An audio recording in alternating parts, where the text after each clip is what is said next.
menyampaikan perkembangan dari kegiatan penyidikan dugaan korupsi berupa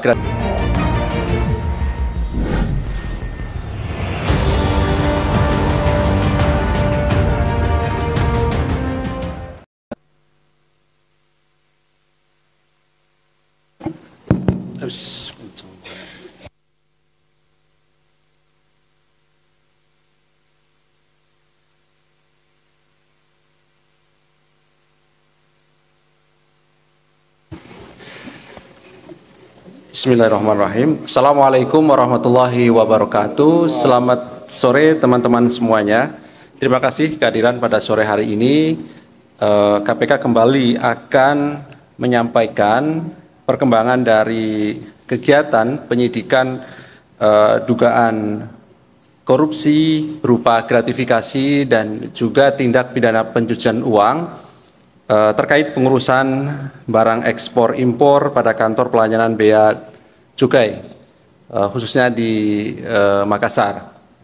Sebagaimana yang sudah kami sampaikan kepada masyarakat bahwa terkait dengan perkara ini diawali dengan temuan LHKPN, data LHKPN KPK yang kemudian dikembangkan lebih lanjut pada proses-proses penegakan hukum. Pada proses penyidikan ini, setelah kami memeriksa kurang lebih hingga saat ini 33 orang sebagai saksi, maka pada sore hari ini kami akan mengumumkan pihak yang ditetapkan sebagai tersangka, sekaligus juga akan menyampaikan konstruksi perkara ini secara utuh dan lengkap termasuk pasal-pasalnya. Hadir sore hari ini pimpinan Pak Alek dan juga Deputi Pelaksana Tugas Deputi Penindakan Pak Asep. Nanti setelah dibacakan beberapa poin oleh Pak Alek, kami persilahkan teman-teman bisa bertanya lebih lanjut terkait dengan penanganan perkara dimaksud.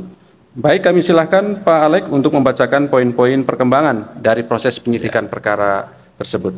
Ya. Terima kasih Mas Alif. Yang saya hormati teman-teman dari media massa, baik cetak maupun elektronik. Pada hari ini, hari Jumat tanggal 7 Juli tahun 2023, kami akan menyampaikan informasi terkait penyidikan dugaan tindak pidana korupsi penerimaan gratifikasi dan tindak pidana pencucian uang terkait pengurusan barang ekspor impor pada kantor pelayanan bea dan cukai Makassar. Diawali dengan adanya temuan internal KPK dalam data LHKPN yang diduga tidak sesuai dengan profil. KPK kemudian melakukan penyelidikan untuk menemukan adanya dugaan peristiwa pidana korupsi. Selanjutnya berdasarkan kecukupan bukti, permulaan kemudian naik ke tahap penyidikan dengan menetapkan dan mengumumkan tersangka sebagai berikut, yaitu AP, Kepala Kantor Pengawasan dan Pelayanan Bea dan Cukai tipe Madya Pabean B, Makassar. Selanjutnya untuk kebutuhan proses penyidikan, tim penyidik menahan tersangka dimaksud selama 20 hari ke depan, terhitung sejak hari ini tanggal 7 Juli tahun 2023 sampai dengan tanggal 26 Juli tahun 2023 di rutan KPK pada Gedung Merah Putih. Adapun konstruksi perkaranya diduga telah terjadi peristiwa sebagai berikut.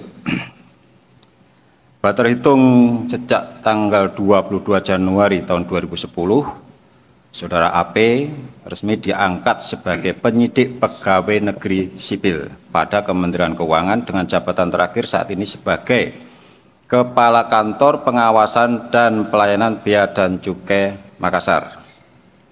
Dalam rentang waktu antara tahun 2012 sampai dengan tahun 2022, Saudara AP dalam jabatannya selaku PPNS sekaligus pejabat eselon 3 di Direktorat Jenderal Bea dan Cukai diduga memanfaatkan posisi dan jabatannya tersebut untuk bertindak sebagai perantara atau broker dan juga memberikan rekomendasi bagi para pengusaha yang bergerak di bidang ekspor impor sehingga nantinya dapat dipermudah dalam melakukan aktivitas bisnisnya. Sebagai perantara, AP diduga menghubungkan antara importir untuk mencarikan barang logistik yang dikirimkan dari wilayah Singapura dan Malaysia yang diantaranya menuju ke Vietnam, Thailand, Filipina, dan Kamboja. Dari rekomendasi dan tindakan sebagai perantara yang dilakukannya, AP diduga menerima imbalan sejumlah uang dalam bentuk fee. Setiap rekomendasi yang dibuat dan disampaikan AP diduga juga menyalahi aturan kepabeanan, termasuk para pengusaha yang mendapat izin ekspor impor diduga tidak berkompeten atau tidak memenuhi syarat. Siasat yang dilakukan AP untuk menerima fee diantaranya melalui transfer uang ke beberapa rekening bank dari pihak-pihak kepercayaannya yang merupakan pengusaha ekspor impor dan pengurusan jasa kepabeanan dengan bertindak sebagai nomine. Tindakan saudara AP diduga sebagai upaya menyembunyikan sekaligus menyamarkan identitas AP sebagai pengguna uang yang sebenarnya untuk membelanjakan, menempatkan maupun dengan menukarkan dengan mata uang lain. Pada proses penyidikan ditemukan adanya transaksi keuangan melalui layanan perbankan melalui rekening bank milik AP dan ibu mertuanya. Dugaan penerimaan gratifikasi oleh saudara AP sejauh ini sejumlah sekitar 28 miliar rupiah dan masih terus dilakukan penelusuran lebih lanjut.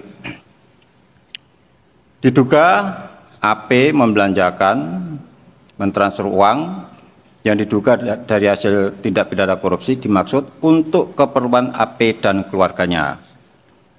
Antara lain dalam kurun waktu 2001 dan 2022 melakukan pembelian berlian senilai 652 juta rupiah, pembelian polis asuransi senilai 1 miliar rupiah, dan pembelian rumah di wilayah Pejaten, Jakarta Selatan senilai 20 miliar rupiah.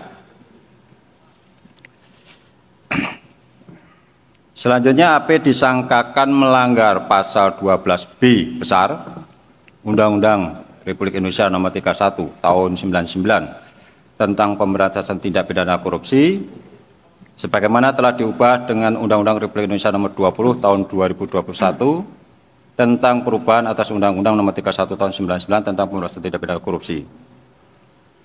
Turut disangkakan pasal 2 ayat 1 dan pasal 3 Undang-Undang RI Nomor 8 Tahun 2010 tentang pencegahan dan pemberantasan tindak pidana pencucian uang.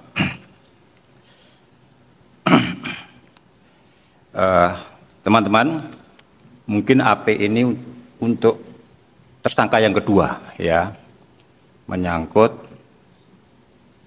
satu sisi terkait dengan pemberitaan yang sempat viral, ya. Yang pertama saudara RAT dan sekarang AP. Nah, kami sangat menghargai informasi dari masyarakat yang baik yang disampaikan secara elektronis maupun lewat media-media sosial tersebut. Nah, saya sering ditanyakan, apakah hanya pejabat-pejabat yang viral saja Pak yang dilakukan penindakan KPK? Nah, dan ada juga yang bertanya, kalau pejabat eselon 3 saja bisa menghimpun dana sedemikian besar, bagaimana dengan pejabat yang lain? Kan itu. Jadi seolah-olah kedua tersangka ini, RAT dan AP, ini diproses KPK karena yang adanya flexing yang dilakukan oleh keluarganya. Kemudian kita lihat dari lifestyle-nya atau gaya hidupnya dan lain sebagainya. Nah, tentu kami berharap ini juga sebetulnya menunjukkan ada kelemahan dalam sistem pengawasan internal, ya, di kedua institusi tersebut, dalam hal ini adalah pajak atau bea cukai, ya.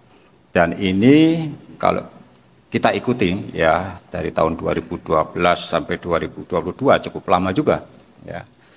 Artinya sebetulnya kalau pengawasan melekat itu berjalan dengan baik, tentu kejadian-kejadian seperti ini itu bisa kita cegah sejak awal. Jadi seorang pegawai yang secara normatif itu tidak mungkin bisa menghimpun kekayaan sedemikian besar, ya, dan kami meyakini ya, tidak mungkin rekan sejawat, atasan atau pimpinannya itu tidak tahu, ya kan?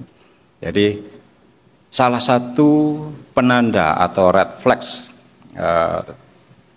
terjadinya suatu kecurangan atau dalam hal ini korupsi itu misalnya bisa dilihat dari gaya hidup, ya. Bagaimana dia pola konsumsinya, ya. Kalau seorang ASN atau penyelenggara negara mampu membeli rumah 20 miliar, tentu menjadi pertanyaan besar, dari mana yang bersangkutan mendapatkan penghasilan untuk membeli rumah sebesar itu? Apakah yang bersangkutan punya kegiatan usaha yang lain? Dan itu yang harus dibuktikan. Dan dalam proses penyidikan, ya untuk sementara diyakini bahwa sumber penghasilan untuk mendapatkan kekayaan itu berasal dari gratifikasi. Dan kami juga meyakini masih banyak sekali dari hasil pemetaan kami di LHKPN sebetulnya, ya, banyak pejabat penyelenggara negara itu yang laporan LHKPN-nya tidak mencerminkan, ya, yang bersangkutan selaku ASN atau penyelenggara negara.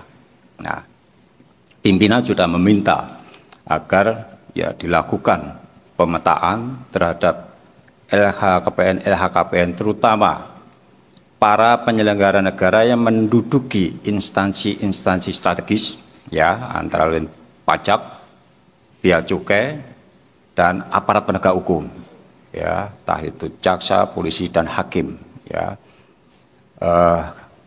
Itu instansi-instansi strategis yang sangat rawan dalam penggunaan kewenangan yang dimiliki oleh mereka, ya.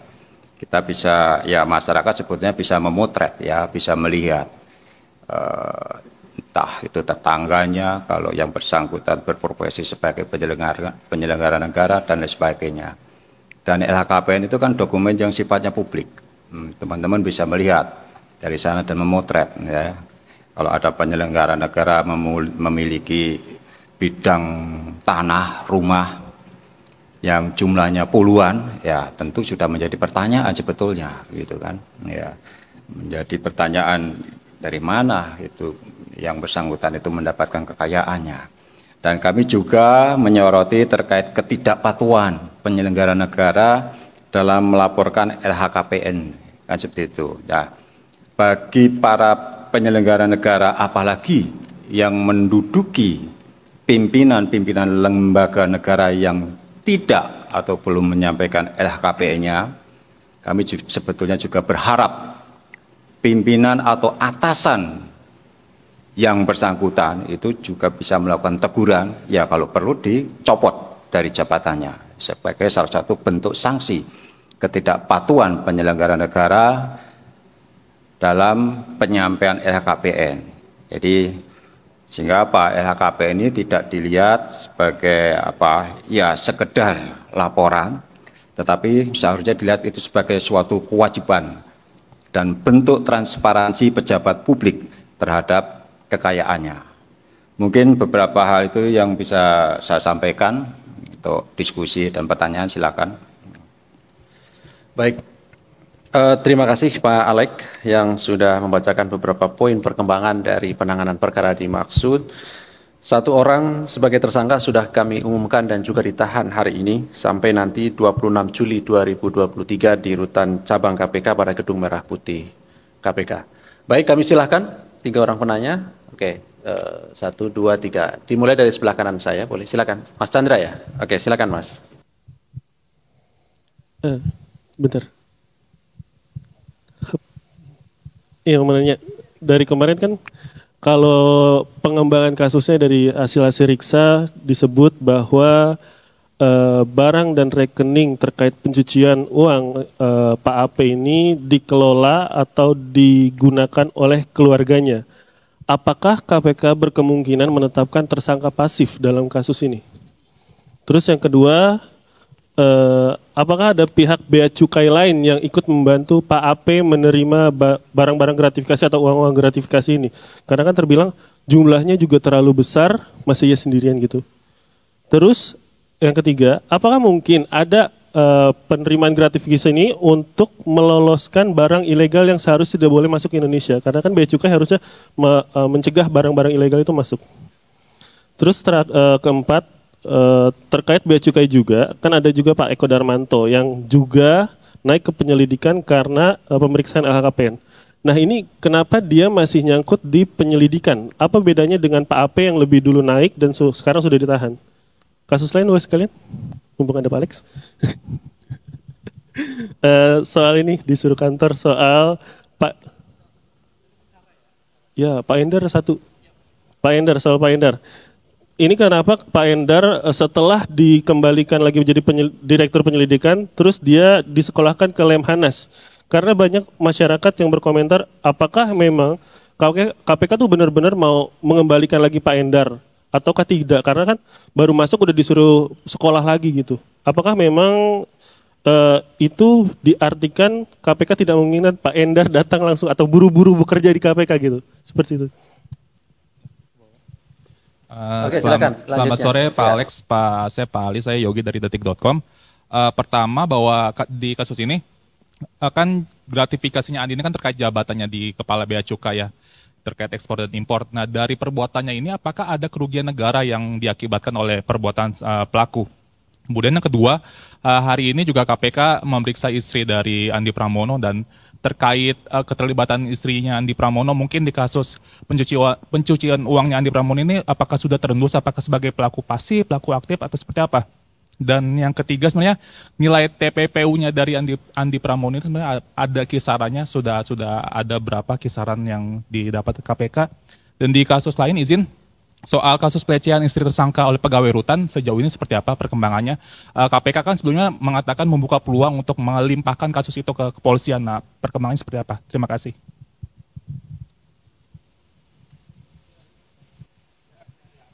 Selamat sore Pak Ali, Pak Alex, Pak Asep, saya Hedi dari Kumparan. Ini mau bertanya soal, itu kan tadi panjang lebar disebutkan juga tadi Pak Alex soal bea cukai dan perpajakan yang kasusnya RAT kemarin itu adalah salah satu ladang basah lah kalau disebut orang itu. Nah dari dua kasus yang ditemukan ini berawal dari ramainya di media sosial itu sebenarnya apa celah-celahnya mereka itu bisa berbuat gitu, bisa melangsungkan perbuatannya itu menerima gratifikasi dan segala macam.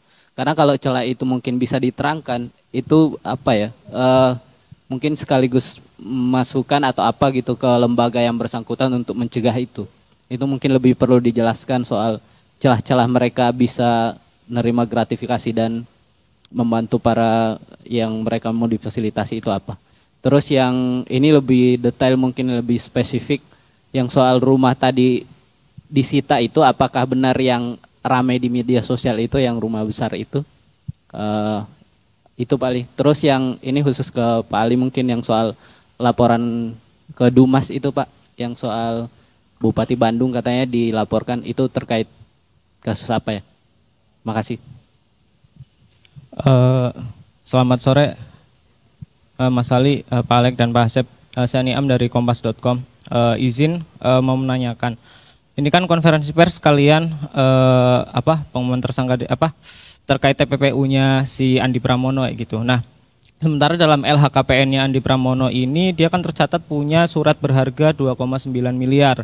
Terus uang kas nyampe 1,2 miliar. Jauh saya ketahui kalau dia punya uang kas nyampe segede itu pantas dicurigai gitu. Nah terus terkait hal ini kan KPK sedang mengusut TPPU gitu. Nah apakah sudah diketahui surat berharga ini bentuknya apa saja? Apakah itu berbentuk beberapa saham seperti yang kayaknya materi penyidikan yang kemarin didalami KPK terhadap beberapa perusahaan yang diduga memberi gratifikasi atau fee kepada Rafael gitu. Mungkin itu sih, atau Rafael kan juga punya saham gitu kemarin. Ya mungkin itu sih. Makasih. Terima kasih. Ada lagi, saya beri kesempatan terakhir. Cukup ya, cukup mewakili teman-teman semuanya saya kira. Baik, terima kasih atas respon dan pertanyaannya. Kami silakan Pak Alex.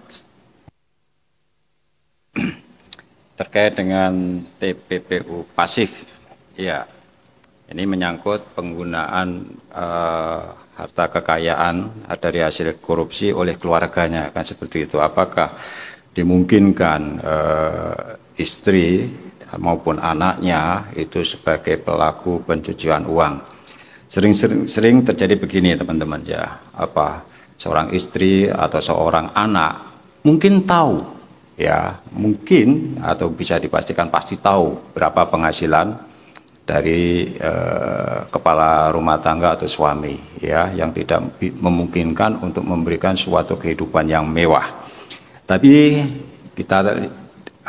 kita paham bahwa seorang istri atau seorang anak itu tidak bisa atau tidak berkuasa untuk mengontrol atau untuk melakukan cek atau mengkoreksi dari tindakan suami atau kepala rumah tangga yang berkedudukan sebagai pejabat negara. Jadi sering seorang istri itu sifatnya itu hanya pasrah apa yang diberikan oleh suami ya, atau pasif yang ya itulah ya, meskipun yang bersangkutan itu tahu. Jadi itu tentu menjadi hal-hal yang perlu dipertimbangkan ketika kita akan melakukan pengenaan tindak pidana pencucian uang. Tetapi tentu nanti hal itu yang akan didalami lebih lanjut oleh penyidik sejauh mana peran dari istri maupun anak dalam melakukan pencucian uang itu ya. Apakah secara aktif dia memang terlibat di dalam proses perencanaan ya, penggunaan rekening-rekening nomine dan lain sebagainya, kan seperti itu. Nanti akan didalami ya. Tidak tertutup kemungkinan. Saya bilang tidak tertutup kemungkinan bahwa keluarga kalau dari awal dia sudah mengetahui atau patut diduga mengetahui dan secara aktif ikut dalam skenario untuk melakukan pencucian uang, itu juga bisa kita kenakan. Bagaimana dengan keterlibatan pihak-pihak cukai lainnya? Tadi saya sempat singgung ya, sejauh ini sebetulnya kalau untuk perkara saudara AP ya, kita melihat bahwa gratifikasi itu diberikan secara pribadi kepada yang bersangkutan. Apakah ada aliran uang dari rekening yang bersangkutan ke pejabat lainnya, itu yang sejauh ini belum kami peroleh informasinya. Nah, tentu yang saya sampaikan tadi, bagaimana dengan pihak pejabat-pejabat yang lainnya yang taruhlah misalnya kanwilnya atau direkturnya dan lain sebagainya. Nah, saya sampaikan bahwa Dirjen Pajak kemudian Ditjen Bea Cukai ini menjadi dua institusi yang satu sisi ya, untuk Ditjen Pajak itu memiliki posisi yang sangat strategis dalam rangka untuk penerimaan negara dari sektor pajak. Di sisi lain juga Bea Cukai selain dari perannya atau sisinya sebagai untuk menambah penerimaan negara, juga yang tidak kalah pentingnya adalah menjaga perbatasan atau menjaga kawasan kepabeanan dari barang-barang yang ya tidak boleh masuk, kan seperti itu, untuk menjaga perbatasan dari barang-barang dari luar yang tidak boleh masuk ke dalam. Disitulah sebetulnya peran vital dari Ditjen Bea Cukai. Dan bagaimana itu kemudian barang-barang yang kita semua tahu ya, banyak barang-barang yang ilegal yang kemudian kita dapatkan diperjualbelikan. Nah, kok bisa lolos? Nah, disitulah kemungkinan adanya kelemahan dari pengawasan otoritas dalam ini Bea Cukai. Bagaimana bisa dimungkinkan juga ya bahwa antara importir itu bersekongkol dengan petugas Bea Cukai untuk memudahkan atau memberikan fasilitas kemudahan sehingga barang-barang yang seharusnya itu tidak boleh masuk menjadi boleh masuk, atau barang-barang yang seharusnya itu dikenakan tarif tertentu kemudian dikenakan tarif yang tidak seharusnya. Dalam hal ini tentu akan terjadi kerugian negara, mungkin juga kerugian perekonomian, karena misalnya dengan banjirnya tekstil importir itu bisa menyebabkan pabrik-pabrik tekstil kita banyak yang tutup. Nah, itu kan kerugian perekonomian nyata sekali ya, sehingga menimbulkan dampak pengangguran di sektor industri tekstil tersebut. Nah, tentu nanti akan didalami apakah gratifikasi yang diterima oleh yang bersangkutan itu karena yang bersangkutan memberikan fasilitasi atau kemudahan dalam impor maupun ekspor barang-barang tersebut. Apakah ada dampak terkait dengan penerimaan bea cukai dan lain sebagainya. Kalau ada, tentu itu merugikan keuangan negara. Nah, kan seperti itu. Kemudian apa tadi terkait pelecehan pegawai rutan. Ya, tentu itu nanti pasti akan kami tindak lanjuti ya, tapi di dalam undang-undang korupsi jika terjadi dua tindak pidana, maka tindak pidana korupsi dulu yang didahulukan, kan begitu. Jadi sementara ini sedang dilakukan penyelidikan terhadap dugaan adanya pungutan-pungutan di rutan KPK ya. Setelah itu nanti kita dalami dan kemudian ada tindak pidana yang lain yang bukan menjadi kewenangan KPK, tentu akan kami limpahkan ke aparat penegak hukum yang lain, mungkin ke kepolisian, seperti itu. Kemudian celah korupsi pajak bea cukai ya, sudah saya sampaikan kan tadi kan.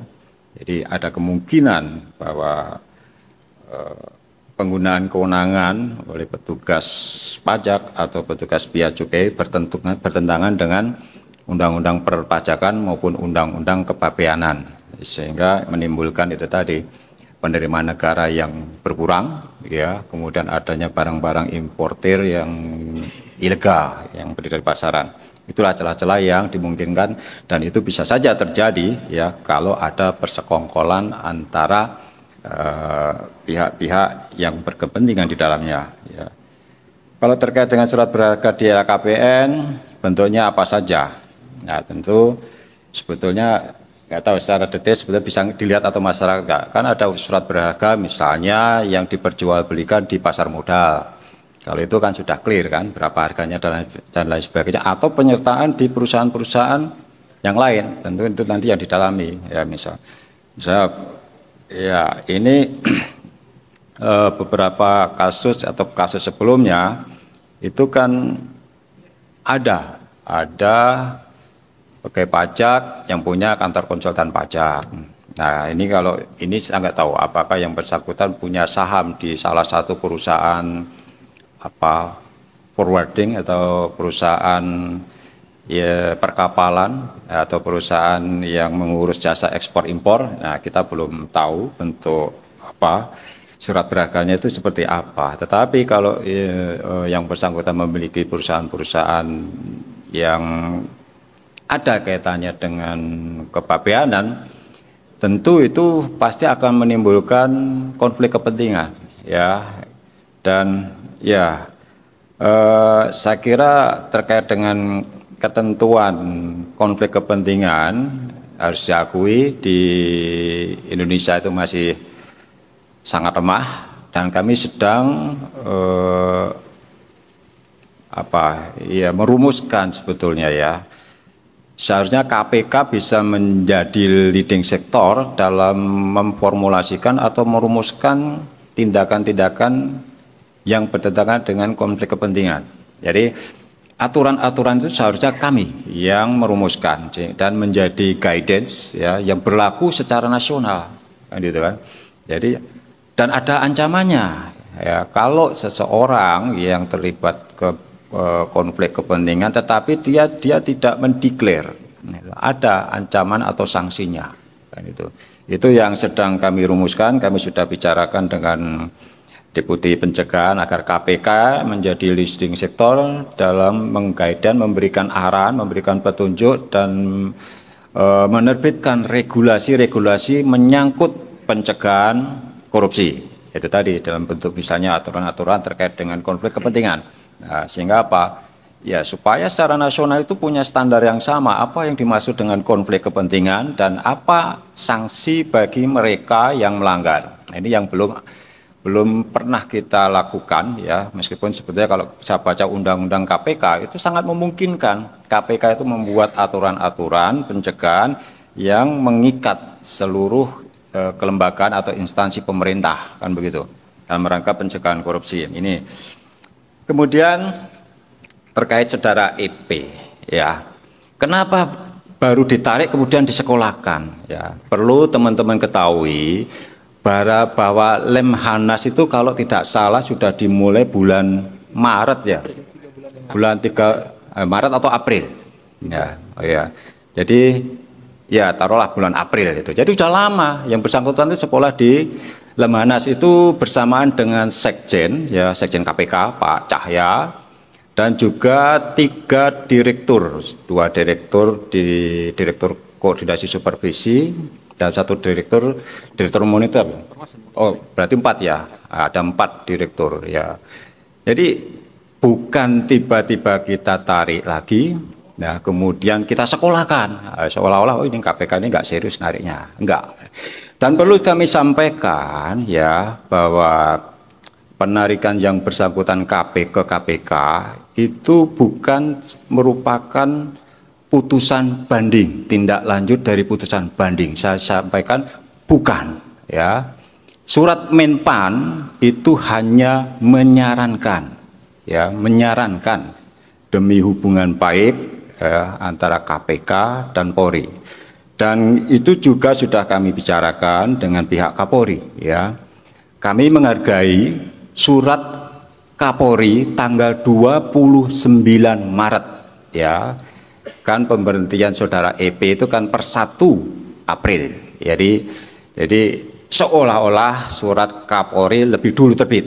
Nah, itu kami menghargai surat Kapolri, dan dalam pembahasan tersebut kami juga menyampaikan kepada Kapolri bahwa proses rekrutmen yang sudah kami rencanakan yaitu tetap berjalan ya, dan kami berharap pihak Kapolri juga mengirimkan calonnya. Nah, bagaimana dengan posisi saudara EP? Padahal saudara EP itu saat ini kembali ke KPK ya, dan sekarang yang bersangkutan sedang menjalani pendidikan di Lemhanas. Kami juga sampaikan ya, dan menghormati Kapolri atas komitmen Kapolri bahwa semoga mudah-mudahan, nah ini komitmen yang sudah dibangun antara pimpinan dan pihak Kapolri, bulan Agustus ketika ada proses rotasi ataupun mutasi atau promosi di kepolisian, saudara Endar ini dapat menduduki salah satu jabatan di Polri ya, sehingga ada kekosongan jabatan di KPK yang kemudian kita isi lewat proses rekrutmen yang sudah kami umumkan kan gitu, dan sudah dari pihak Kapolri pun sudah mengirimkan perwira-perwira terbaiknya untuk mengikuti proses seleksi ya. Apakah selama 3 bulan saudara EP ini, saudara Endar ini tidak menduduki jabatan direktur, proses pendidikan di KPK itu menjadi lemah? Saya pastikan dan saya sampaikan dalam kesempatan ini sama sekali tidak ada pengaruhnya ya. Dengan PLH yang saat ini yang diduduki oleh saudara Ronald, proses penyelidikan berjalan dengan baik ya. Banyak perkara-perkara yang kemudian dengan cepat kita naikkan ke proses penyidikan. Sekali lagi, tidak benar kalau ketiadaan atau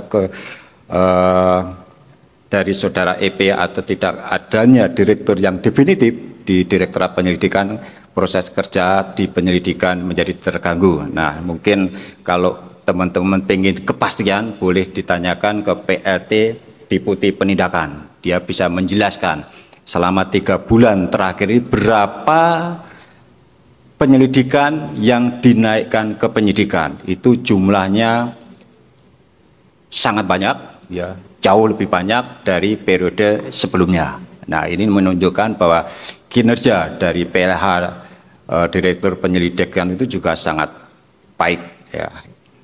Mungkin beberapa hal yang bisa saya sampaikan ya terkait dengan penetapan tersangka dan penahanan dari saudara AP dan juga terkait dengan pengembalian dari Pak Endar ke KPK, kan gitu. Nah, proses pendidikan di Lemhanas sendiri ini nanti berlangsung sampai kalau tidak salah Oktober, ya. Dan penunjukan PLH itu bukan hanya di Direktorat Penyelidikan, di Sekjenan pun PLH, di Direktorat Monitoring Wilayah 2 dan 3 itu juga dilaksanakan oleh PLH. Direktorat Monitoring di Deputi Pencegahan itu juga dijabat PLH, kan seperti itu. Jadi nggak benar kalau seolah-olah hanya Pak Endar yang kemudian kita ganti dengan PLH, gitu kan. Dan sebenarnya kemarin Pak Asep juga sudah menjelaskan kan, tapi kalian kan kepercaya, gitu kan, itu kan. Nah, makanya harus pimpinan yang ngomong, ya ini saya ngomong sekarang kan, kayak gitu. Lah apalagi yang tanyakan? Cukup. Opo? Oh, yang Bandung ya, ya baik. Yang Bandung apa? Yang mana? Masih di pengaduan masyarakat sih, Pak. Oh, masih di Dumas, jadi belum ada. Oke ya, Mas Edi ya, yang Bandung masih di pengaduan masyarakat. Jadi kalau pengaduan itu kan kita harus lindungi pelapornya termasuk materinya, kan begitu ya. Oke, baik. Saya kira cukup ya. Baik, terima kasih kehadiran pada sore hari ini teman-teman semuanya. Terima kasih Pak Alek, Pak Asep. Kami akhiri. Assalamualaikum warahmatullahi wabarakatuh.